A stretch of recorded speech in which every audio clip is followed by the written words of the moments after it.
Havia uma vez um homem chamado Daniel que vivia em uma cidade pacata e amigável. Daniel era conhecido por ser incrivelmente bondoso e prestativo. Ele nunca conseguia dizer não a ninguém que precisasse de ajuda, não importava o quão inconveniente ou desafiador fosse o pedido. Sua natureza altruísta era admirada por todos na cidade. As pessoas o viam como um exemplo brilhante de generosidade e compaixão. No entanto, o tempo revelaria que, às vezes, ser excessivamente bonzinho pode ser prejudicial. Certa manhã, um homem chamado Robert se mudou para a cidade. Robert era o oposto de Daniel. Ele era astuto, egoísta e frequentemente aproveitava a bondade dos outros para seu próprio ganho. Ele logo percebeu que Daniel era o alvo perfeito. Robert começou a se aproximar de Daniel, elogiando-o por sua generosidade e pedindo pequenos favores que, ao longo do tempo, se tornaram cada vez maiores e mais inconvenientes.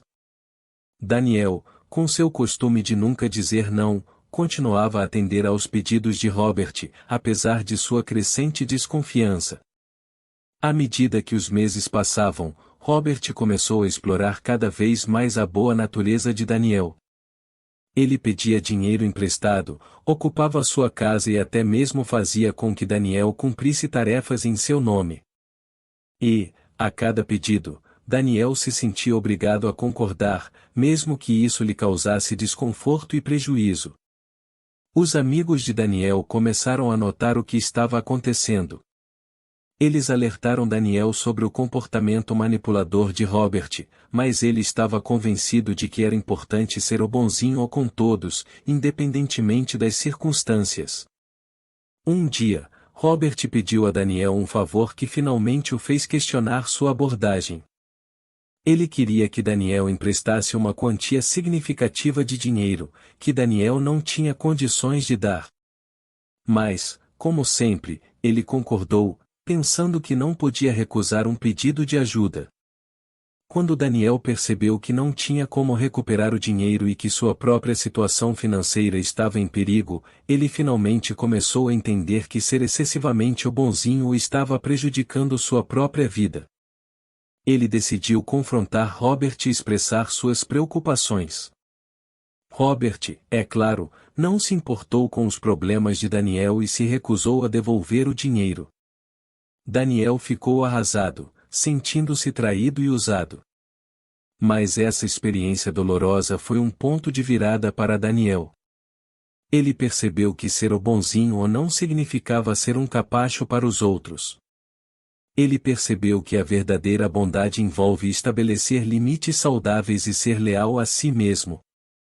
Ele decidiu que, a partir daquele dia, seria leal a seus próprios valores e não permitiria que ninguém o explorasse. Daniel começou a praticar o poder do não.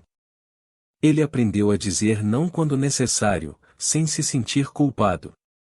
Ele ainda era uma pessoa gentil e generosa, mas agora também era leal a si mesmo. Ele mantinha seu senso de bondade, mas também estabelecia limites claros. Com o tempo, a cidade viu a transformação em Daniel. Ele se tornou uma pessoa mais equilibrada e respeitada. As pessoas ainda o admiravam por sua bondade, mas agora também o respeitavam por sua capacidade de dizer não quando era necessário.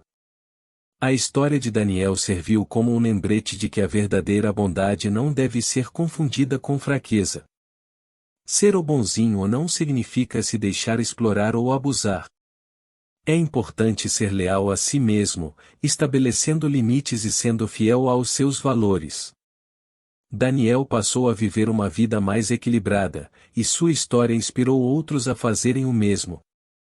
Ele provou que, ao aprender a dizer não quando necessário, podemos ser gentis, generosos e, ao mesmo tempo, fiéis a nós mesmos.